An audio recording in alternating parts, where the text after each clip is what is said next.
Hey, Super Collectors, Dustin here.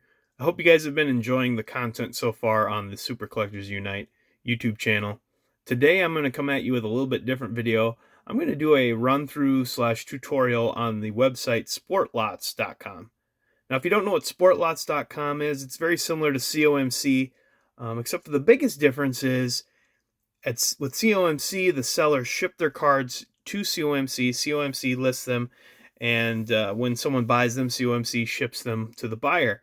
Now, with Sportlots, the sellers never ship their cards to Sportlots before they list them. You list your own cards, someone buys them, and most of the time you ship directly to the buyer. Although the sellers can also ship the cards to Sportlots, which we'll get into in a little bit here. But so it's kind of unique. It's a very kind of quirky website, which you kind of got to know your way around a little bit.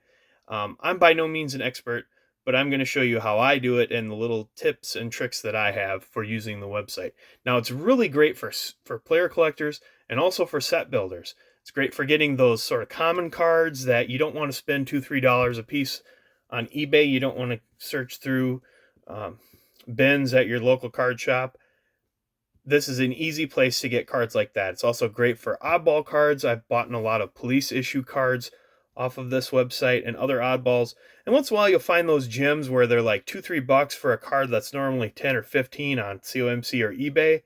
And hey, there's even more expensive cards and rare cards in there too. You never know what you're going to find when you come here. So sometimes I will come on here and just search Kirby Puckett and look through, but most of the time when I come on Sportlots, I have a card in mind. I have this card that I want to get, and it's an easy card to find. And so I'll give you an example. So say I'm looking for a 1993 Ultra Chris Carter.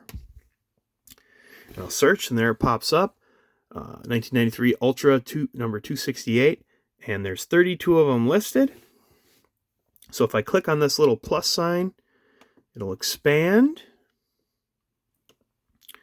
Then I can look down at all the people that are selling it. You can even expand it more. We'll go to view all.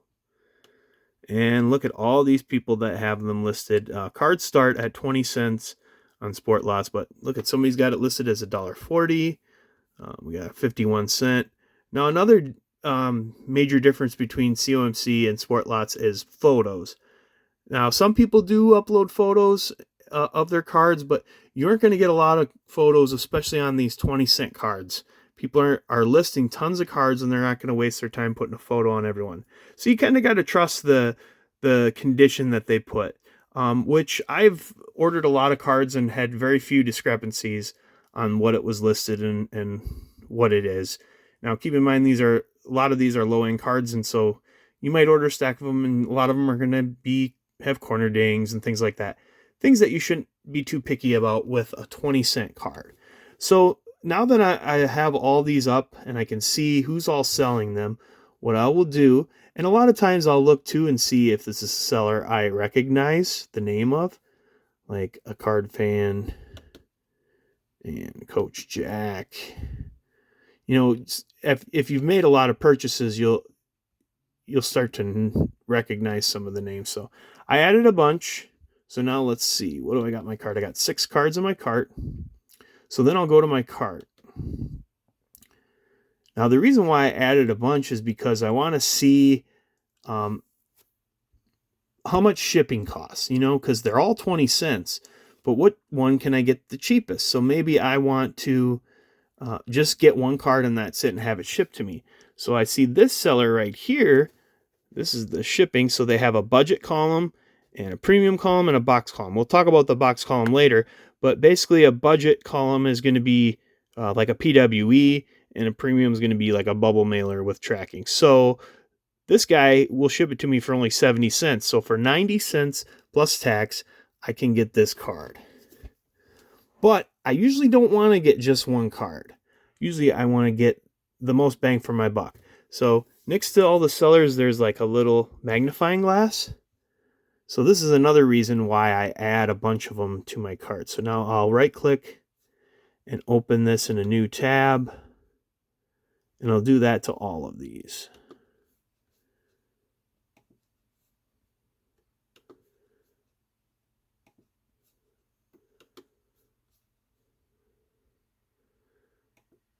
Sorry, I'm using my wife's laptop and I'm not used to this little... All right, so now I can go on the seller's pages and I can search. So I want to see what other Chris Carter cards they have. So this seller,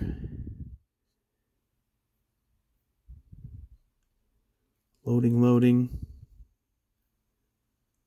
We'll go into this one, search Chris Carter. And they have 237 Chris Carter cards, so it's 6 pages worth to go through. That one failed. And then I can go and look at all of them, see how many Chris Carters they have. This guy's got only 149. Or I might go and look and see if they have any Kirby Puckett cards. Or if there's a set that I'm building, I might type in 1985 Topps. And that's just how you can see their inventory, and you can find multiple cards that you want. So another cool thing that they show in your carts, let me add a couple of these. I'll add that one, this one, and this one. So now I have these 3. I have 4 cards from this seller in my cart. Now if you come over here, it shows the current quantity and the max quantity for that category. So it says 4 and 4. So if I get another card, the shipping is going to go up. And the same with these guys, 1 and 1. But sometimes it'll say, okay, you have 2 cards in here and the max category is 4. So now you know you can add 2 more cards without the shipping cost going up. So that's something that's really good to know. So you can tell what shipping level you're at. And if you want to stay at that shipping level, well, I might as well get 2 more cards because the shipping isn't going to go up, something like that. So anyways, yeah, what I'll do is I'll figure out who has the most cards that I need, and that's usually the guy I buy from. And then I can, usually by that time, there's no budget category, and I have to use premium, or another thing you could do is use box shipping. So box shipping is interesting. What that means is the seller is going to ship your cards to Sportlots, and Sportlots is going to hold on to them until you're ready to have them shipped. So rather than paying, let's say, $4.50 for these 4 cards to ship to me, this guy ships them to the box for free. Or this guy, instead of charging $4.60, he'll ship it to the box for $1. And so on. A lot of guys do it for free. Some guys do it as low as 10 cents.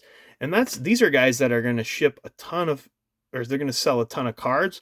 So rather than shipping 100 cards to 10 different people and paying 10 different shipping charges, if everybody picks box, they can just ship 1 package to Sportlots, and they only have to pay shipping 1 time.